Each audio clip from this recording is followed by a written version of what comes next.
Welcome back. Tonight's story takes you to haunted places in Minnesota. The Palmer House Hotel has long been known as one of the most haunted places in Minnesota.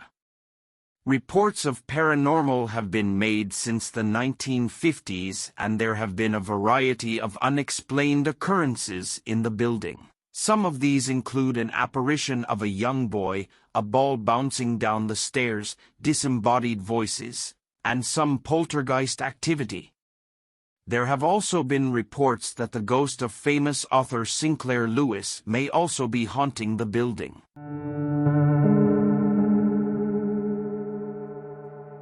Minneapolis City Hall was the site of a historic execution. In 1898, John Moshik was the last man to be hanged at City Hall. His death will be remembered not just for being the last, but also because the execution was particularly brutal. The process was bungled and Moshik took 3 minutes to die. His crime had been murdering a man over a very measly $14. It is said that today Moshik's angry spirit haunts 3 locations in City Hall: the courtroom in which he was convicted, the mayor's office, and the site of his hanging. He seems to have mood swings, because at his most harmless he is known to rearrange pictures or appear to staff or prisoners dressed only in his undergarments. But on his worst days he has made judges and attorneys severely ill.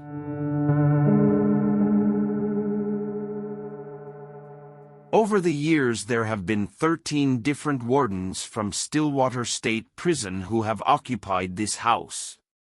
However, the one resident who seems to have decided to stick around is Warden Henry Wolfer's daughter. The story goes that Gertrude had just given birth to a son when she died suddenly of appendicitis. The little boy was sent to live with the warden up until the Wolfers moved out in 1914. It seems that Gertrude may have gone with her son to his grandfather's house, but she did not leave when he did. In fact, from 1914 until the present day there have been persistent reports of a lady wandering the rooms of the house, in search of her infant son. Sometimes she is seen looking out of the windows, and at other times a cradle in the upstairs bedroom rocks on its own. The Fitzgerald Theater in St. Paul has long been considered one of the most haunted places in Minnesota.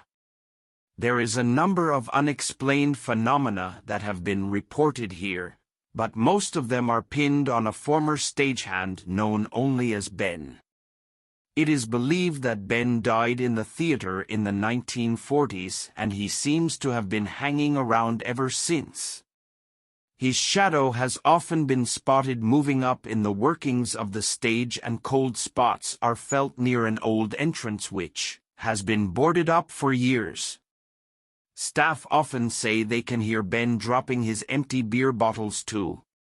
He is considered pretty harmless for the most part, but on one occasion he did almost kill 2 workers when he dropped a massive chunk of plaster on them from an overhead catwalk. Thankfully they both managed to jump out of the way at the last minute.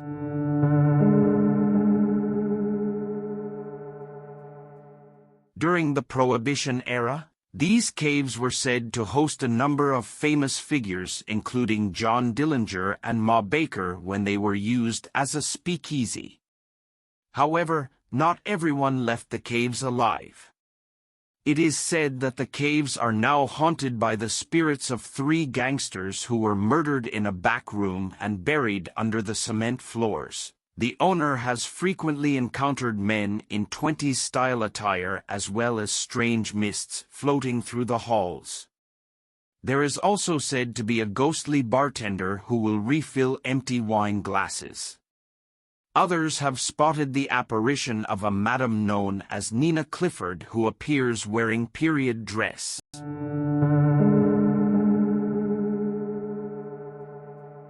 One of the key features of Grey Cloud Island is that it has the highest concentration of Native American burial mounds of anywhere in the United States.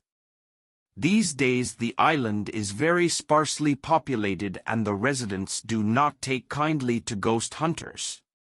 So much so that some have claimed to be run off the island by a man in a white truck. However, this does not stop a large number of ghost stories coming off the island. There are reports of a transparent motorcyclist, a young woman weeping for her deceased infant, and a plethora of other ghosts. Perhaps strangest of all is the rumors about why the residents are so protective of the island. Some say that the church camp on the island is a cult or even a secret camp.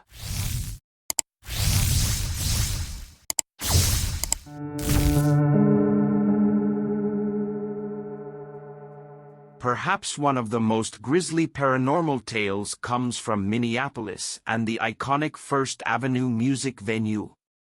It is said that a blonde woman took her own life in the fifth stall of the ladies' bathroom by hanging herself. On occasion, she has shown herself to unlucky patrons who see her bloated apparition still hanging there from her makeshift noose. However, she is not alone in the venue. Staff have nicknamed another spirit Slippy. This particular entity is said to make a balloon appear from nowhere which then floats up and down the staircase on its own. Creepy. There is also a great deal of other unexplained activity, including equipment malfunctions and random destruction of property. I want to thank you for watching. And until then, good night.